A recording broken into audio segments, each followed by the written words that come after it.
來看這條新聞，關係到飛行安全絕對愛注意。今年4月呢，有旅客坐這德安航空對於蘭嶼飛台東，這無人機拄飄落來跑道的時陣呢，伊就摕這手機去呼嚕皮啊，說互檢方偵辦。地方地檢署是考慮到伊承認犯罪，而且罪也無改動，就成原起訴處分。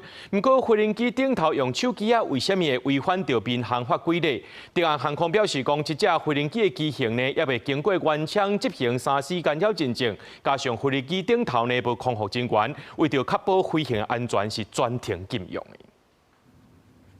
坐飛行機出去耍，看窗仔門外口的風景，有人要記錄規載旅程，會摕手機來翕。不過坐飛機用3C 產品，有一寡規定愛注意，就關機就好了，或是飛行模式啊。開窗我覺得是還好。你要開飛行模式啊，然後那個行動電源要貼那個標示。有一寡特定的班機，就算你開飛行模式，手機也袂使用。有一位4個月旅客，今年4月坐德安航空蘭嶼飛台東，飛機降落連也閣佇咧行的時陣，伊摕手機翕，後邊的乘客檢舉犯刑事官司。飛行途中會發生電波干擾的個人電子用品，全程禁止使用。安全影片內面有講，只要坐德安航空自起飛飛行的半路到飛機降落，連也閣佇咧行，攏總袂使用手機啊。旅客翕相已經犯民航法，非法使用干擾飛行或者是通信器材等罪。台東地檢署考慮伊承認犯行，後悔犯罪情形輕微，判1年緩起訴，納2萬予公庫。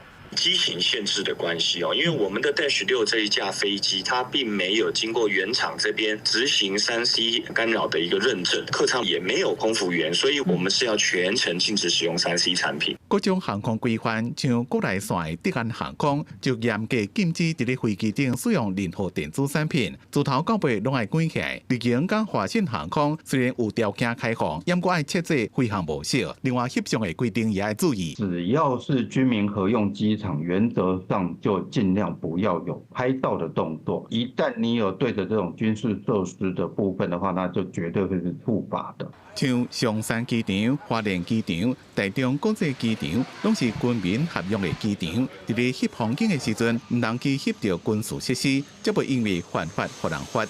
記者綜合報道。